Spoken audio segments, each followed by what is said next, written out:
Abra sua Bíblia, por favor, no livro de Atos.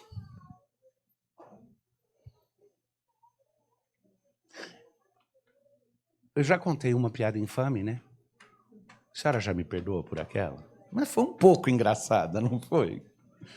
Eu vou contar outra, mas nessa daqui, eu vou fazer o seguinte. Vou cortar na carne e vou contar uma piada sobre pastor. E não vou identificar, vou te dizer que eram 3 pastores. Era um pastor presbiteriano, um pastor metodista e um pastor batista. Mas eu não vou contar quem era qual, porque se eu contar quem era qual, pode ser que alguém não goste.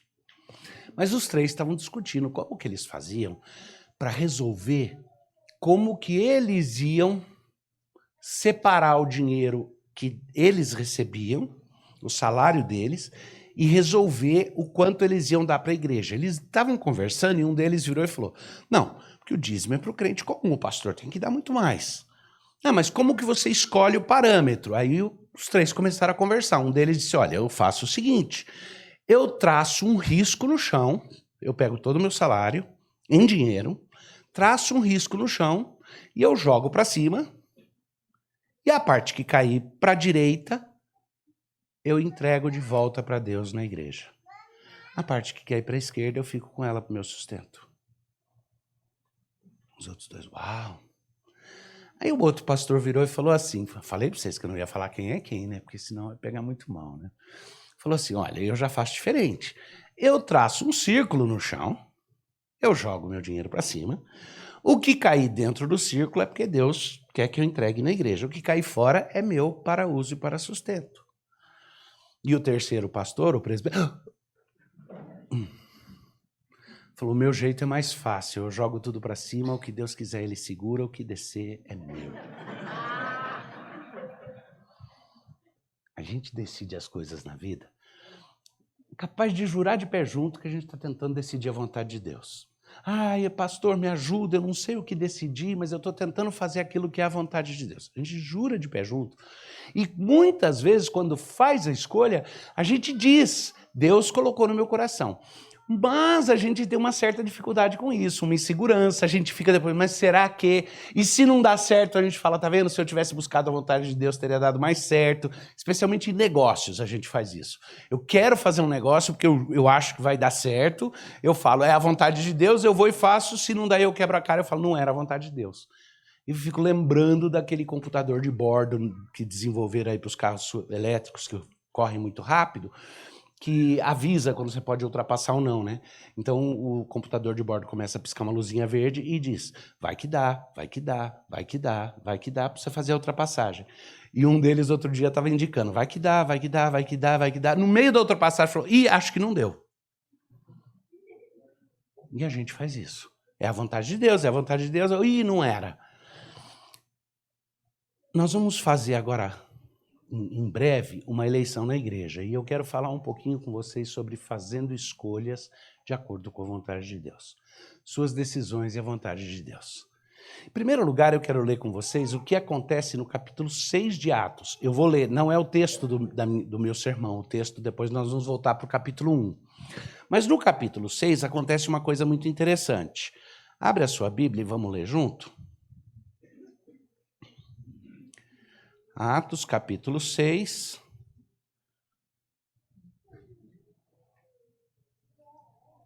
Versículo 1, o que nós lemos é assim. Ora, naqueles dias, multiplicando-se o número de discípulos, houve murmuração dos helenistas contra os hebreus, porque as viúvas deles estavam sendo esquecidas na distribuição diária. Então, o que está acontecendo ali? A igreja está nos seus primórdios, está no seu começo. A igreja é uma igreja que ela é composta de pessoas que são judeus, que saíram da sinagoga e agora são sinagoga de Cristo, e de pessoas que foram convertidas à pregação do evangelho, mas que são helenizados. A cultura deles é a cultura helenista, a cultura grega. E há uma reclamação. Calvino interpreta que a reclamação aqui não era assim. As viúvas helenistas estão sendo prejudicadas na distribuição de alimento. Tem várias razões pelas quais Calvino propõe isso. Uma delas é porque o cuidado das viúvas no contexto, especialmente dos hebreus, era uma coisa pré-determinada, era uma coisa que havia já todo um sistema de apoio. O que Calvino sugere é que não se tratava necessariamente de essa viúva estar recebendo ajuda e essa não, porque essa daqui é grega, essa daqui é judia, então vou dar para... Não. Que as mulheres da igreja, especialmente as viúvas, a quem era dado o encargo de cuidar das mais jovens, de aconselhá-las, de cuidar das coisas da igreja, de distribuir as cestas básicas da igreja, ou seja, a sociedade auxiliadora feminina estava deixando de lado por uma questão de linguagem, isso é a opinião de Calvino, por uma questão de não falar hebraico, só falar grego, não estavam incluindo no trabalho da igreja e dando oportunidade para que as viúvas de cultura grega também participassem junto das atividades da igreja, de misericórdia, de outras coisas. Ou seja, a exclusão não era a exclusão assim, eu não faço misericórdia para elas, eu não envolvo elas no trabalho da igreja. Tipo assim, olha, eu queria que a irmã bolasse um projeto para a gente auxiliar as pessoas aqui, mas eu sei que com a Gisela vai ser meio difícil, porque ela não fala português, só fala inglês, e algumas das irmãs não falam inglês. Deixa ela de lado, porque vai ser complicado. E aí, levaram esse problema para os apóstolos. Olha, está acontecendo essa dificuldade. E aí os apóstolos, então, disseram assim. Então os 12 convocaram a comunidade dos discípulos e disseram: não é razoável que nós abandonemos a palavra de Deus para servir às mesas. A palavra servir à mesa te dá a ideia de que é isso daqui, oferecer a bandeja. Mas essa ideia é o que faz com que a gente pense que o trabalho principal dos diáconos na igreja é entregar a Santa Ceia, quando não é. Isso é o mínimo, isso é o pedacinho litúrgico do encargo deles. O encargo é muito maior, o encargo é gerir a administração de todas as mesas da igreja, das mesas de misericórdia, do cuidado. Aliás, como é que a gente chama aquela pessoa que administra um fundo de investimento? Ele está administrando o que lá na companhia? A mesa de fundos, a mesa de investimento. Ele está administrando a massa da coisa. Então, o que Calvino sugere é que os apóstolos aqui não estão falando, não é justo que a gente deixe de lado. Não há dúvida de que o trabalho dos apóstolos era a pregação da palavra e as orações. Tá? Esse é o trabalho dos pastores, dos presbíteros. É pregar a palavra, conduzir espiritualmente. Não é para eles gastarem o tempo deles gerindo as outras coisas administrativas da igreja. E é isso que os apóstolos então falam. Calvino sugere então que a ideia foi: vamos estabelecer pessoas que possam gerir os ministérios da igreja e resolver esses problemas administrativos.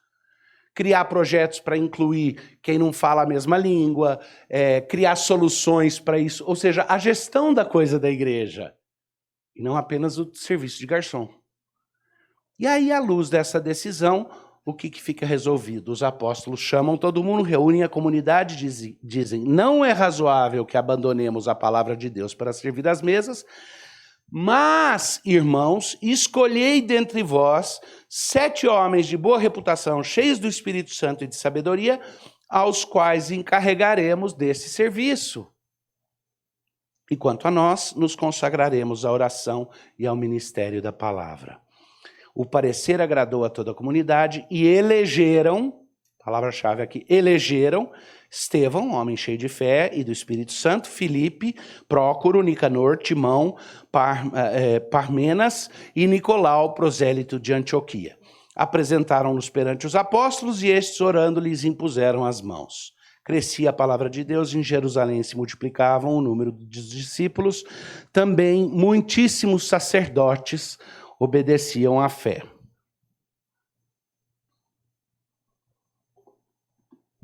Agora, eu quis que vocês entendessem esse primeiro momento, porque esse é o momento, ali é a instituição do diaconato, são diáconos que vamos escolher hoje, e é um momento no qual explica não só a motivação dessa instituição, de certa forma dá uma indicação do que os diáconos fazem, mas mais que isso, mostra também algumas dicas de como é que o processo aconteceu. Por exemplo, esses diáconos foram eleitos. A gente não sabe exatamente que tipo de eleição que foi, mas de alguma forma foi uma eleição. Foi pedido ao povo da igreja que reconhecesse homens que preenchessem um certo perfil. Homens que sejam assim, assim, assado. A igreja escolheu, elegeu, trouxe para os apóstolos e os apóstolos ordenaram. Tá? Então essa é a primeira coisa que é interessante. A decisão de que era necessário que houvessem veio dos apóstolos. E eles estabeleceram, e é a primeira vez que você vê o uso de criatividade, que depois fica normatizado porque a Bíblia pega e sanciona, mas foi uma invenção deles. Foi um ato de criatividade deles, porque eles acharam que não era razoável um certo caminho e preferiram fazer um outro caminho. Eles escolheram criar um processo que Deus veio, bateu o martelo e disse: é isso, de agora em diante será assim. E virou um processo que agora está colocado na Bíblia. Nós temos a orientação bíblica para fazê-lo. Vamos voltar para o primeiro capítulo de Atos, versículo 15. E vamos ver como é que isso começou. E é aqui que eu quero, com um pouquinho tempo, dar para vocês uma chave para pelo menos começar a entender qual a relação entre as suas decisões e a vontade soberana de Deus. Como é que eu faço para escolher de acordo com o que Deus quer? O que é que Deus quer de mim nas escolhas? Tá? Todos vocês conhecem a passagem em Provérbios que diz que o coração do homem faz seus planos, mas que a resposta verdadeira dos lábios de Deus, a resposta verdadeira é aquela que vai vir dos lábios de Deus. Na verdade, a gente tende a pensar que essa passagem diz assim: você faz seus planos, mas só Deus é que tem o caminho correto. Mas deixa o mistério. Como é que é o seu caminho de Deus? Tá, então todo plano que eu fizer, como é que eu vou fazer para saber o caminho de Deus? Na verdade, tem outro jeito de pensar ali naquela passagem. Uma outra forma de traduzi-la que eu acho mais adequada. A passagem, na verdade, fala: o coração do homem faz seus planos, mas a resposta certa para os lábios tem que vir de Deus. Parece uma diferença irrisória, mas é uma diferença significativa. Porque a passagem específica é sobre saber ouvir conselhos corretos e ter bons conselheiros. Ou seja, eu posso fazer meus planos, mas eu devo procurar a resposta correta, e a resposta correta dos lábios, essa vai precisar vir de Deus ou de quem pode me ajudar a compreender o caminho que Ele quer para mim. Mas aqui em Atos, no capítulo 1, versículo 15, nós vamos ver o primeiro momento no qual a igreja sentiu a necessidade, o primeiro ato no qual eles sentiram a necessidade de decidir alguma coisa que não foi ordenado por Cristo. É a primeira vez que eles resolvem alguma coisa sozinhos. Que Jesus não vira e fala: agora vocês vão fazer isso agora. Jesus foi e deixou o Espírito, e agora, diante do Espírito, os apóstolos precisam tomar uma decisão. E quer saber o porte dessa decisão? Eles precisam escolher o substituto de Judas. Simples, né? Tudo na Bíblia deixa claro: 12 tribos, 12 apóstolos. Eles sabem disso e eles precisam escolher o substituto de Judas, porque o apostolado precisa ter 12 apóstolos. E, obviamente, especialmente depois que eu comecei lá com o capítulo 6, vem a ideia, né? Vamos fazer uma eleição. Mas é curioso que não é bem o que acontece aqui. Aqui é diferente. Naqueles dias levantou-se Pedro no meio dos irmãos. Ora, compunha-se a assembleia de umas 120 pessoas. Um pouquinho menos do que o número que a gente tem aqui agora, eu acho. Mas por aí. E ele disse: irmãos, convinha que se cumprisse a Escritura que o Espírito Santo proferiu anteriormente por boca de Davi acerca de Judas, que foi o guia daqueles que prenderam Jesus. Porque ele era contado entre nós e teve parte nesse ministério. Preste bem atenção. Primeira coisa que Pedro fala é: aquilo que aconteceu com Judas não foi um acidente de percurso, já fazia parte do plano de Deus lá atrás, já era planejado, já era esperado. Nós não entendemos isso direito de antemão, mas agora que vimos o fato, é patente e óbvio que não foi uma surpresa para Deus e não deveria ser para a gente. Aí é uma nota explicativa aqui, ela está entre parênteses, porque ela está em alguns manuscritos e não está em outros, ela não adiciona nada novo.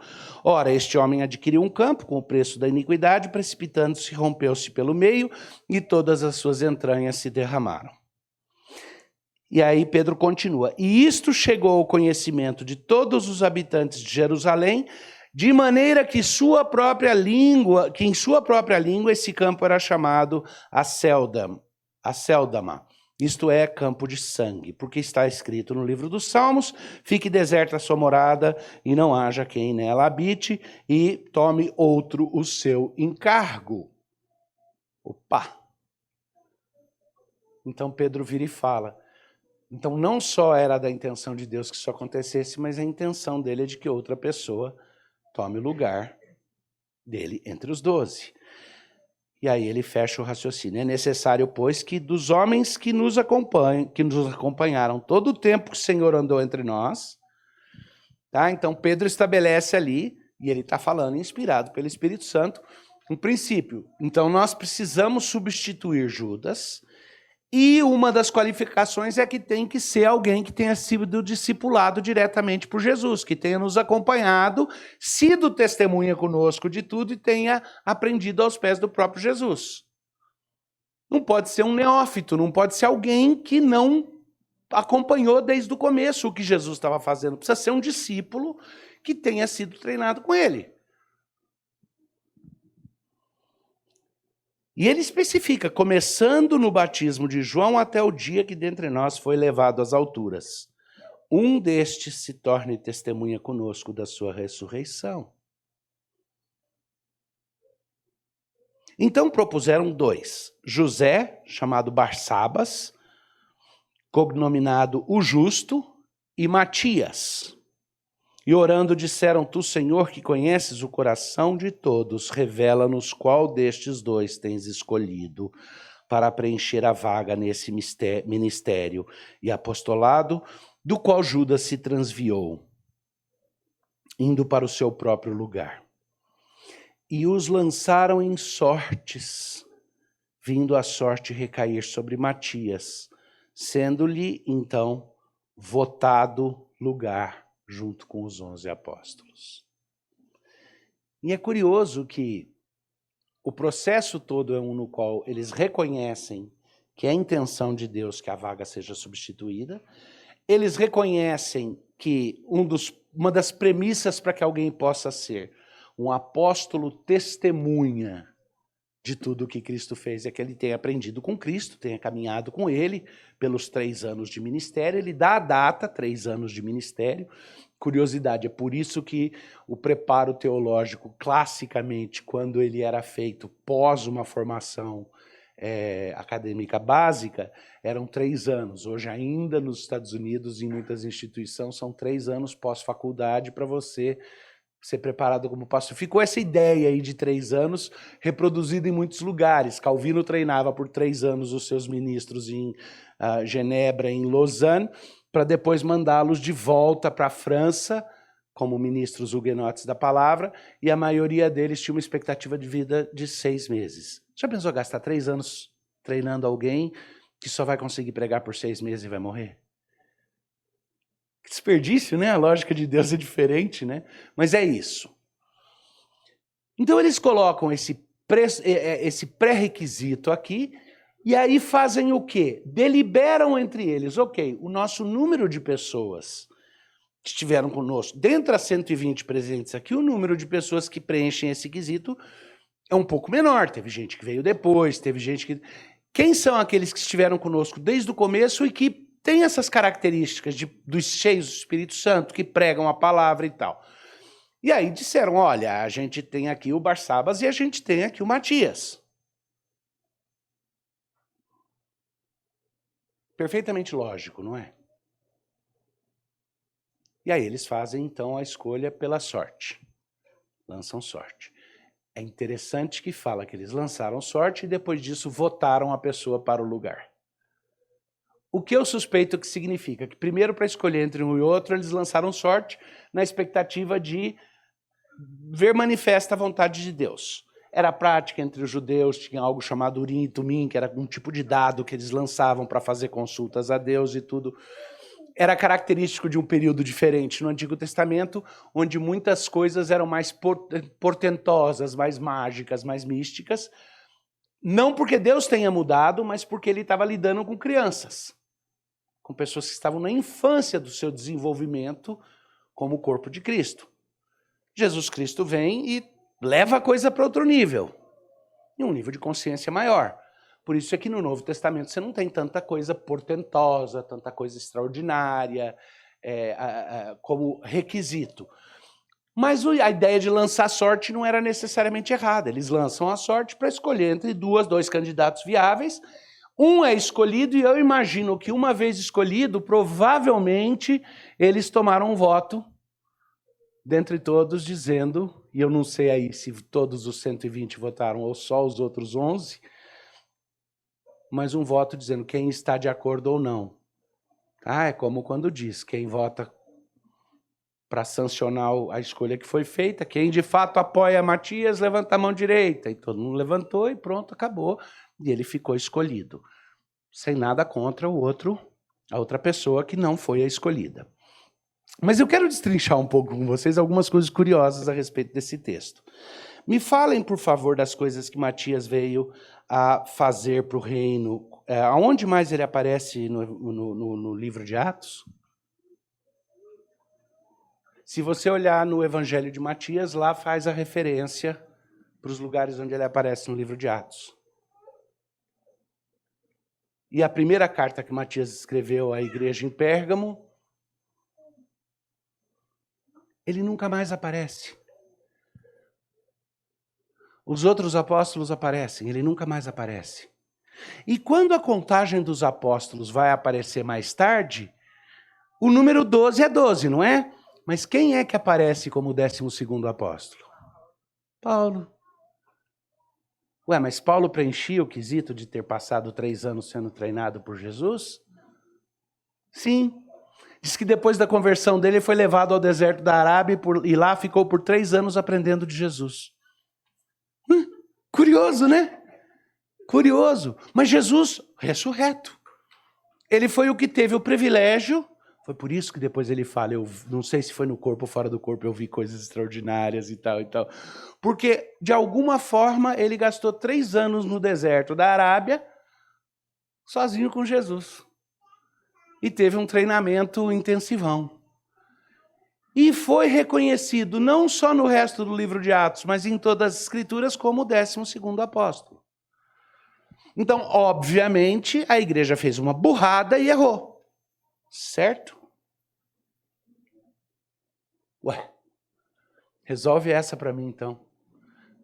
A igreja agiu certo no que ela fez aqui no capítulo 1? Vamos refletir sobre isso. A igreja que estava lá como igreja em espera, porque foi o que Jesus mandou fazer, certo? O que Jesus disse?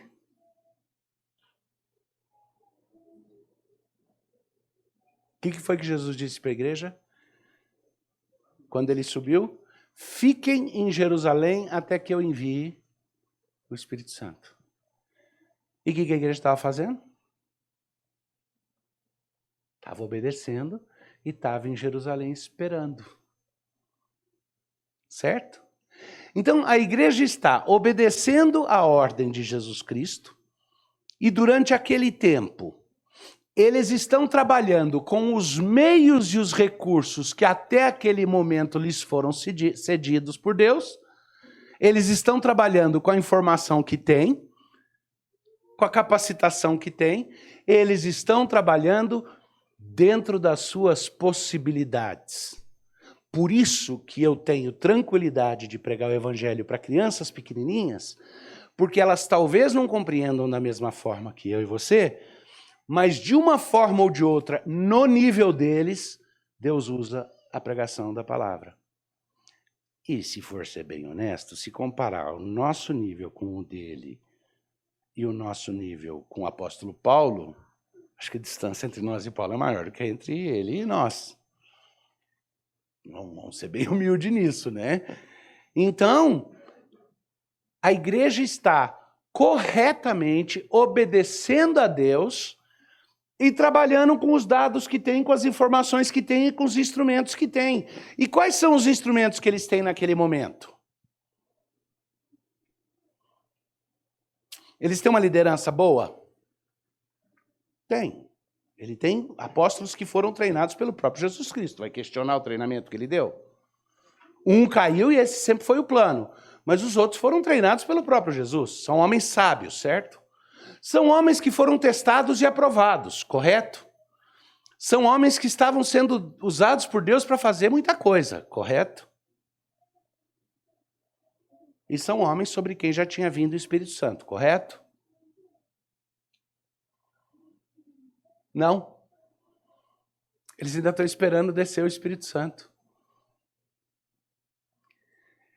Ao agir de acordo com o que receberam até aquele momento, incluía uma série de coisas objetivas.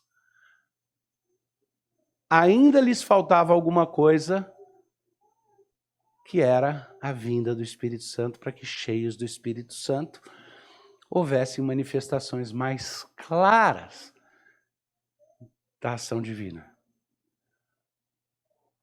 Por isso que eles são altamente criticados pela forma como fizeram a escolha, não é? Eles não são criticados. O relato aqui não desaprova o que foi feito, porque naquele momento, nas condições que Deus deu naquele momento, eles fizeram a decisão mais sábia que eles podiam fazer, e é isso que Deus queria que eles aprendessem. O resultado final, Deus ia fazer aquilo que o plano dele incluía e que era melhor. Mas o que Deus queria da igreja nesse momento? Que eles permanecessem e que eles fossem fiéis. Eles permaneceram e foram fiéis. E à luz daquilo que eles tinham até aquele momento, eles usaram os meios disponíveis e escolheram bem um substituto que preenchia de fato os quesitos. Deus não desaprova o que eles fizeram, mas no final das contas, a longo prazo, Deus vai fazer algo um pouco diferente, porque esse é o caminho melhor que ele tinha. Jesus havia instruído aos discípulos que esperassem o batismo do Espírito Santo. Não conseguindo ficar calmos no seu canto, eles acabaram cedendo aquele ativismo nosso que fala, eu não posso ficar parado, eu tenho que fazer alguma coisa, não pode deixar essa brecha, e aí, quando é que nós vamos resolver aquele problema e tudo?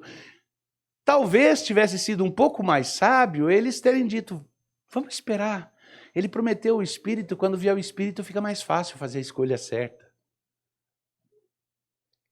Eu creio que houve uma certa precipitação da igreja, mas não há condenação registrada aqui. Exceto que o que eles resolveram funcionou por um pouquinho e depois desapareceu. Eles decidiram que eles já precisavam cumprir a profecia do Antigo Testamento que prometia que haveria um substituto, está lá nos Salmos, e eles então fizeram o melhor que podiam, usando os meios disponíveis para tentar buscar a direção divina. Deus não ficou ofendido com isso, não expressou nenhuma desaprovação, mas Matias nunca mais aparece de novo.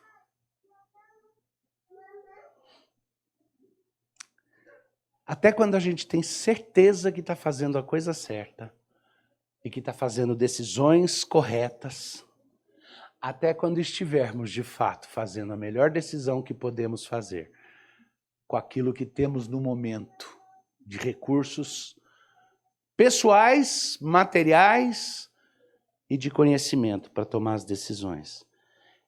É crucial que a gente tenha plena consciência de que é penúltimo, de que tem um caráter provisório.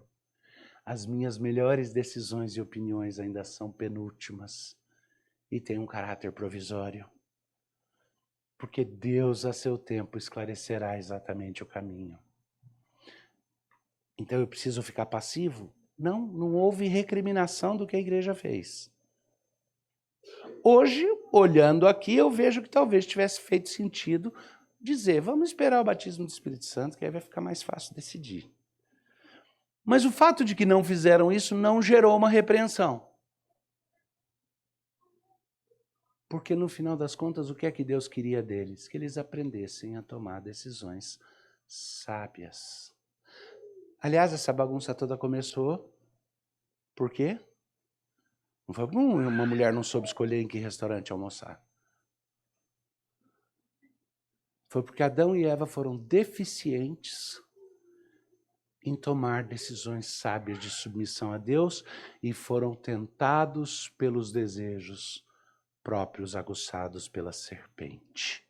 O que Deus estava querendo ensinar para Adão e Eva? O que Deus está querendo ensinar para toda a humanidade? Para que é a epopeia humana, se não para nos ensinar a sermos sábios e queremos a mesma coisa que Deus quer? Esse é o objetivo do todo. Então, quando eu falo eu queria aprender a decidir de acordo com a vontade de Deus, a gente vai fazer, tom, é para isso que toda a epopeia humana existe.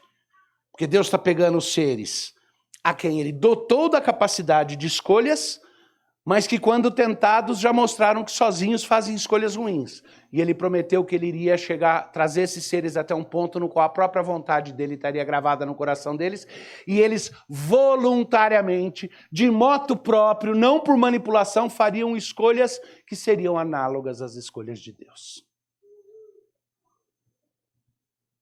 Filho de peixe virando peixinho. Povo de Deus, raça escolhida. Esse era o objetivo. Então há aqui no livro de Atos muita tranquilidade com a igreja quando a coisa se desenvolve dessa forma. Mas, vamos trabalhar um pouquinho mais aqui, alguma coisa interessante. Deus tinha seu próprio projeto diferente, a longo prazo. Matias parece que desaparece na história de Atos. Mas Deus já tinha preparado um homem, o apóstolo Paulo, que naquele momento era assassino de cristão, que naquele momento era o inesperado. Quais as chances dos apóstolos terem eleito Paulo ali para... Zero! Mas Deus já estava preparando um homem específico e esse homem tinha ódio. As decisões que esse homem tomava era viajar de uma cidade para outra para matar cristão. E o resto do livro de Atos, Paulo é não apenas o 12º apóstolo, mas junto com Tiago e Pedro, ele é um dos apóstolos que mais acaba ocupando espaço e recebendo ênfase. E escreveu mais ou menos 1/3 do Novo Testamento. Algumas coisas de sabedoria que eu acho que a gente pode aprender, tá? Porque quando a gente resiste e joga sobre nós o peso de tomar decisões e de tomá-las perfeitas, a gente pode cometer um erro. Do mesmo jeito que a passividade de dizer, então eu não faço nada até Deus me mostrar. Vai mostrar como? Você vai jogar dados, você vai pegar uma placa daquelas de Ouija para fazer feitiçaria, para ver se Deus... Como que você vai saber a vontade de Deus?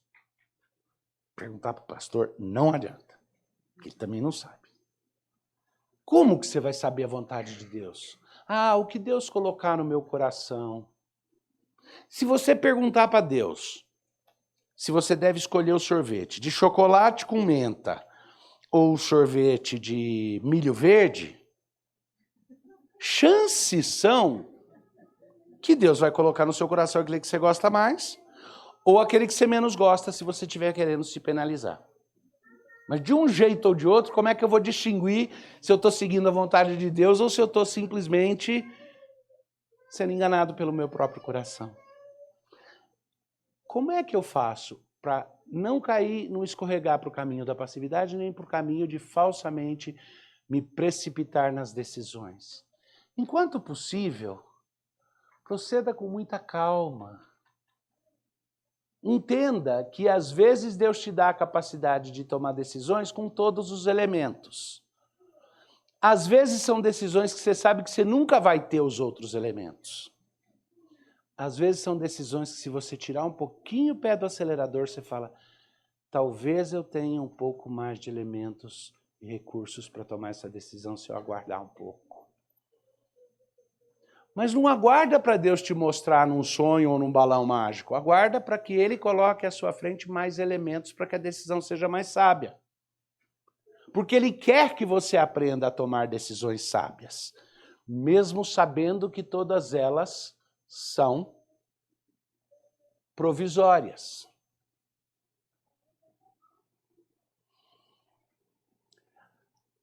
Como que eu traduzo isso de forma bem prática? Em primeiro lugar, obedece a Deus.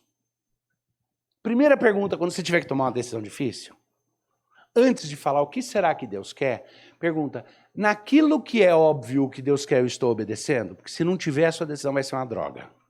Sem dúvida. Mas a gente faz assim, minha vida está uma bagunça com Deus, tem um monte de coisa onde eu estou desobedecendo. Aí eu tenho que tomar uma decisão muito importante de vida, um novo emprego, mudar para um lugar, ou casar, alguma coisa, e eu viro e falo assim, ai Deus, me mostra a tua vontade, porque eu quero ser obediente à tua vontade. Ok. Se eu já estou sendo desobediente à vontade de Deus em tudo o resto, por que me leva a crer que eu estou querendo ser obediente na hora de tomar a decisão? No primeiro passo, faz a pergunta, estou sendo obediente no resto? Porque se em alguns lugares você não sabe exatamente a vontade de Deus, em 95% da sua vida você sabe exatamente o que Ele quer porque Ele te disse. Certo? Então, primeira pergunta, estou sendo obediente no resto? Antes conserta isso. Segunda pergunta, estou agindo por ansiedade e vontade de controle ou estou disposto ou disposta a, baseado na tentativa de ser obediente no resto, julgar com cuidado se já é a hora de tomar a decisão ou se eu preciso esperar um pouco mais para que Deus me dê mais clareza. E quando alguém te disser, decide agora ou tudo acabou, a não ser que seja o tipo de decisão, nega Cristo, faz isso, faz o que é errado, aí eu já sei o que Deus quer. Aí é questão de obediência, certo? Mas quando eu não sei o que Ele quer e alguém me pressionar, vamos usar um pouquinho do Leline? Alguns de vocês sabem que eu gosto de algumas coisas dele, tive um bom contato com ele. Quando puser a pressão e forçar, decide! Põe o pé no freio, vai na flauta, senta e espera um pouquinho no Senhor. Para que Ele te dê não só clareza mística, revelacional, mas para que Ele te dê mais elementos para que você tome a decisão sábia. É loucura tomar decisão sem ter um número suficiente de variáveis para levar em conta. É temerário. Você precisa ter, basicamente, aí você não precisa ter todas as variáveis, mas você tem que estar confortável de que as mais importantes estão ali. Como é que a igreja ali... Deus não condenou.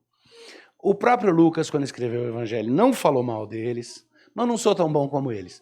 Como é que aqueles caras não pararam para pensar o raciocínio puro e simples, que é o seguinte, se a gente vai escolher isso, não é melhor esperar vir o batismo do Espírito Santo? Não faz mais sentido? Só isso. Vamos esperar só isso. Então, em primeiro lugar, o que é? Tenha certeza de que está obedecendo no resto antes de querer saber a vontade de Deus quanto a um ponto particular. Se não, desculpa, é safadeza. É querer usar Deus como desculpa para fazer o que no final eu quero fazer. Porque eu estou sendo infiel no resto. Segundo lugar, espera no Senhor. E em terceiro lugar, uma vez que chegou o momento de tomar a decisão, tome a sua decisão com confiança. Porque a confiança não é em Deus, não é em você, é em Deus. Não é nem no processo, nem no acerto da sua decisão, é em Deus.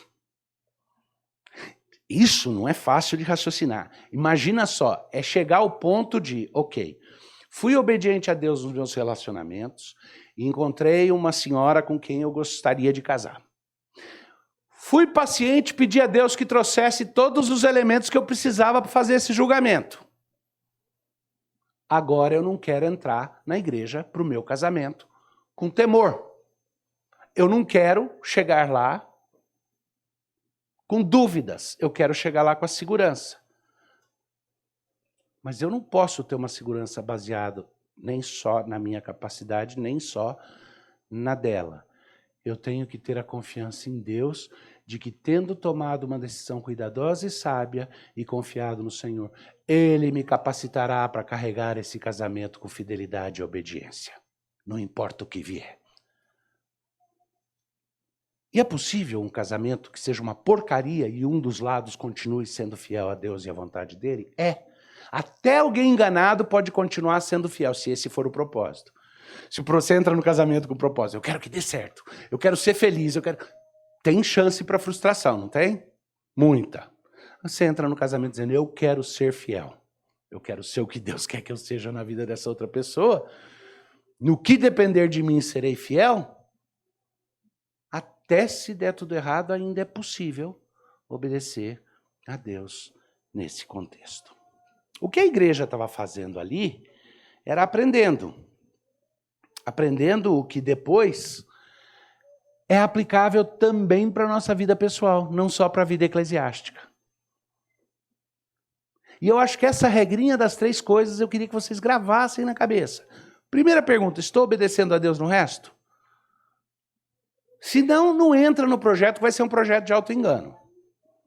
O processo decisório seu vai ser de auto-engano, vai ser forma de sublimar a sua vontade, de... Estou sendo obediente a Deus? Ok. Não precisa ser perfeitamente obediente, porque a obediência perfeita veio de Cristo. Mas estou essencialmente sendo obediente a Jesus Cristo, aquele que me ama, obedece às minhas palavras. Ouve as minhas palavras. Segundo, estou disposto ou disposta a esperar no Senhor, a pedir a Ele que me dê todos os elementos que eu preciso para essa decisão. Terceiro, estou disposto a confiar em Deus o suficiente que, uma vez constatada a obediência e uma vez satisfeito de que os meios à minha disposição são os mínimos, ou o máximo que eu vou ter no momento, ou os mínimos necessários para uma decisão sábia, decida com liberdade, decida com confiança, com firmeza, porque Deus não nos deu espírito de covardia, mas de destemor. Tome a decisão e confie em Deus. Confie que, se a decisão não for a melhor de todas, Ele troca Matias por Paulo depois. E confie no Senhor, de que para Ele é mais importante você aprender a decidir de acordo com a vontade dEle, do que o resultado necessariamente da sua decisão. Porque as circunstâncias Ele manipula e troca fazendo assim. O seu coração Ele molda com carinho, com cuidado. Não porque seja o único jeito. Porque Ele podia fazer por Fiat também. Podia chegar para a gente, violar a vontade e fazer bum. Mas Ele quer trabalhar mediante a nossa vontade. Ele quer trabalhar santificando o nosso próprio querer. Ele quer que o nosso querer fique parecido com o dele. Porque Ele quer que nós, como imagem e semelhança dele, conheçamos o caráter dele, assim como somos conhecidos por Ele.